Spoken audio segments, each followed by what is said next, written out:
there he is. So that's, again, we were talking about autofocus, we're also talking about telephoto stuff. So wide angle, as you can see here with wide angle, we've got a lot of clutter around Cody. We've got that microphone stand, we got the fence back there, but if we get back a little farther, like this, okay, and then focus on him again, it cleans up a lot of that background. That's why I want you guys to use telephoto whenever you can.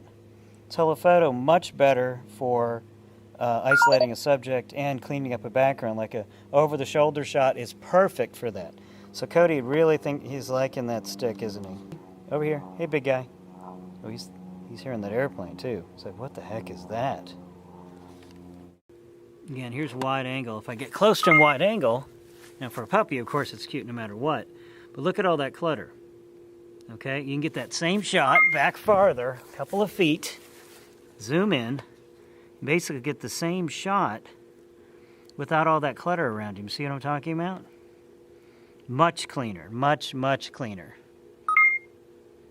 Not bad. Compared to this, nice clean shot compared to this shot, which can be fun again, but it's still cluttered, not professional looking in general. It looks more like webcam or cell phone video compared to this shot back here, zoomed in to there. Very clean, very nice. So there's a difference between wide angle at 18mm to 135. Thank you, Cody.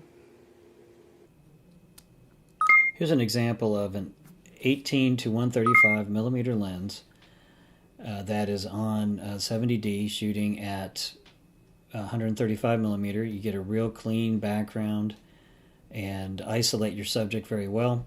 We do have another lens for IB students that has a higher range that goes up to 250mm, but as you can see, this is pretty darn good for isolating your subject.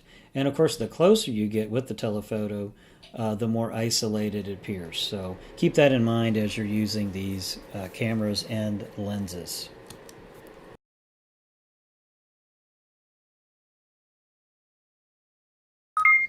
Here's a good example of telephoto, isolating a subject. That camera on the tripod background's pretty well out of focus. Here's an example of using pull focus with an autofocus camera. I touch on the screen onto the microphone becomes sharp. I touch the screen where the fence is, it becomes sharp. So you can move the focus back and forth just like that by touching what you want in focus on the screen of the camera. Watch, so I'm going to try pull focusing, and the camera takes over and focuses again. Go to minimum focus and then hold it there. So that's pull focus. Here's an example of using pull focus with an autofocus camera. And when that automatic focus is set, you can touch the screen with your finger to isolate what you want focused. Like right here, I went ahead and touched the screen to focus on the dog's face. Now let's say I wanted to focus on that couch back there. You touch back there and look, the focus moved to the couch. Touch back to the dog's face and it goes back to the dog. Touch to the wall or the tree back there, it focuses on the tree. This is a really good way to utilize the autofocus most of the time. Now when you're shooting action like this, it makes sense to use autofocus.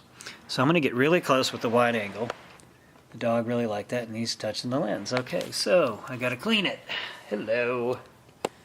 But this makes a fun little shot for a dog, you know, hanging out, chewing on a bone.